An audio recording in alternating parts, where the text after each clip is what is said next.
Hello बच्चों, चलिए प्रश्न को समझते हैं। क्रांतिक कोण की परिभाषा दीजिए। सिद्ध कीजिए कि सघन माध्यम का अपवर्तनांक क्रांतिक कोण की ज्या का व्युत्क्रम होता है। तो सबसे पहले हम यहाँ पर देखेंगे मुख्य अवधारणा। मुख्य अवधारणा बच्चों, मुख्य अवधारणा में हम बात करेंगे सबसे पहले हम बात करेंगे कि जब प्रकाश की किरण सघन माध्यम से विरल माध्यम में जाती है। विरल माध्यम में जाती है तो क्या होता है? जब प्रकाश की किरण सघन माध्यम से विरल माध्यम में जाती है तो अभिलंब से क्या हो जाती है? दूर हट जाती है। जैसे ये प्रकाश की किरण है, ये सघन माध्यम से विरल माध्यम में जा रही है, तो ये सीधी जाने की बजाय कुछ प्रकाश की किरण होगी वो अभिलंब से दूर हट जाएगी। और जैसे जैसे मैं आपतन कोण का मान बढ़ाऊंगा, आई यहाँ पर क्या है? आपतन कोण है। जैसे जैसे मैं आपतन कोण का मान को बढ़ाऊंगा वैसे वैसे अपवर्तन कोण का मान भी क्या होता है? बढ़ता है। अब हम बात करते हैं कि जैसे मान लेते हैं सघन माध्यम का अपवर्तनांक ए म्यू ए है और विरल माध्यम का अपवर्तनांक न्यू बी है।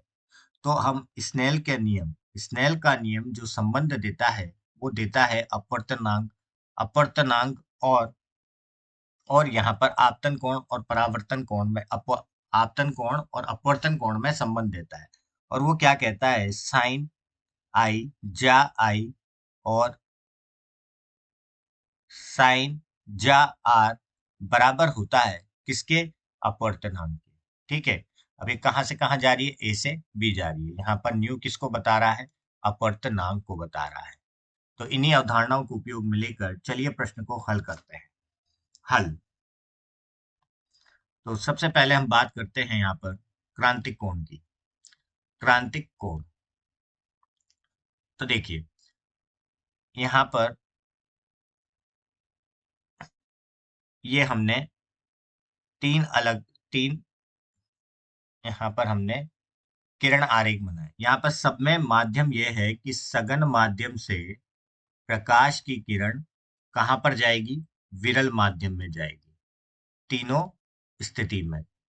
तो देखिए प्रथम स्थिति में देखते हैं हम कि जब प्रकाश की किरण, ये अभिलंब है, ठीक है, जब प्रकाश की किरण सघन माध्यम से विरल माध्यम में जाती है तो हमें पता है कि प्रकाश की किरण सीधी जाने की बजाय कहाँ मुड़ जाती है? थोड़ी सी दूर हो जाती है। किससे? अभिलंब से।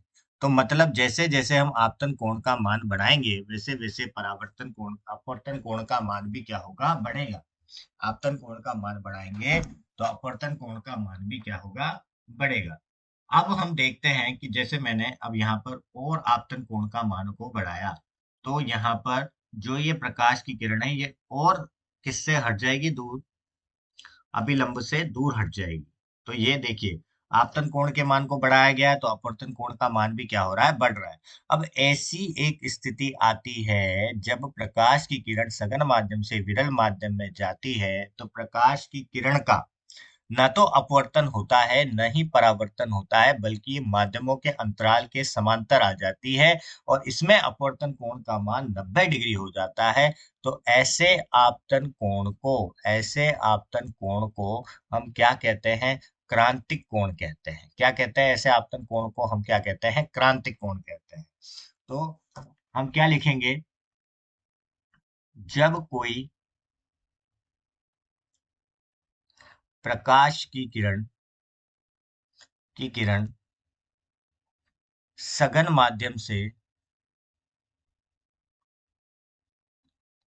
विरल माध्यम में जाती है, विरल माध्यम में जाती है तो अभिलंब से अभिलंब से दूर चली जाती है चली जाती है एवं जैसे जैसे जैसे जैसे आपतन कोण का मान बढ़ाने पर अपवर्तन कोण का मान भी बढ़ता है। अपवर्तन कोण का मान भी बढ़ता है।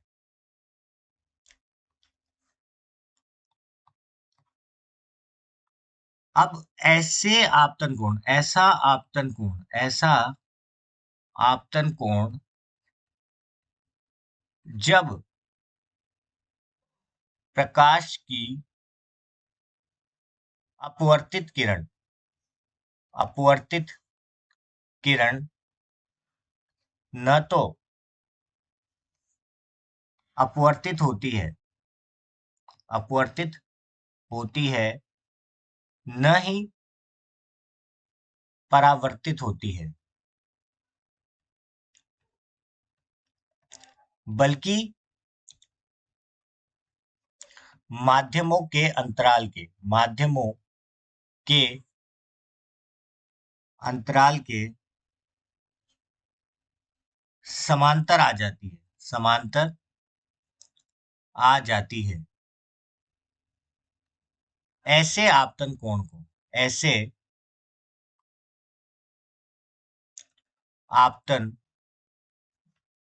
कोण को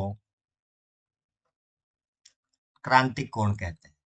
क्रांतिक कोण कहते हैं। इसमें अपवर्तन कोण का मान 90 डिग्री होता है। तो ये तो होगी हमारी क्रांतिक कोण की परिभाषा। अब हम बात करते हैं कि जब प्रकाश की किरण, अभी हमने देखा यहाँ पर कि प्रकाश की किरण किससे कहाँ से कहाँ जा रही थी, कि यहाँ पर पूर्ण आंतरिक, यहाँ पर क्या हो रहा है, यहाँ पर क्रांतिक कोण बन रहा है। मतलब जब हमने आपतन कोण का मान बढ़ाया तो सघन माध्यम से विरल माध्यम में जाती हुई प्रकाश की किरण में अपवर्तन कोण का मान क्या हो गया, 90 डिग्री हो गया। तो सघन माध्यम से विरल माध्यम में जा रही थी। तो अब हम यहाँ पर बात करेंगे स्नेल के नियम की। तो न्यू ए तो यहाँ पर सघन माध्यम का अपवर्तनांक हो गया, न्यू भी यहाँ पर विरल माध्यम का अपवर्तनांक हो गया।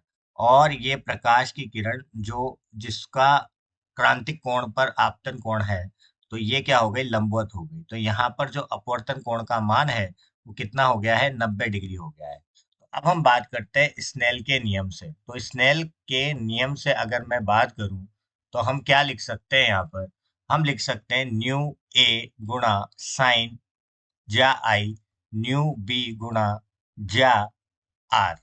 ठीक है। तो यहां से क्या आ जाएगा, अगर हम देखेंगे तो न्यू ए बटे न्यू बी बराबर क्या हो जाएगा अगर हम देखेंगे तो क्या हो जाएगा, साइन आर बटे साइन आई हो जाएगा। और यहाँ पर आई क्या है, सी के बराबर है। अब ये जो हम अपवर्तनांक निकाल रहे हैं, ये हम अपवर्तनांक निकाल रहे हैं सघन माध्यम के लिए। तो न्यू ए बी बराबर किसके हो जाएगा, साइन 90 डिग्री बटे साइन आई सी के। तो यहां से हम देख सकते हैं कि जो अपवर्तनांक है ये तो हो गया 1, और ये क्या हो गया, साइन आई सी। मतलब जो अपवर्तनांक है वो किसके व्युत्क्रम हो रहा है, वो जा के व्युत्क्रम हो रहा है, किसके, क्रांतिक कोण के। और यही हमें क्या करना था, सिद्ध करना था। तो यही हमारे इस प्रश्न का उपयुक्त उत्तर होगा। तो मैं आशा करता हूँ आपको समझ आया होगा। धन्यवाद।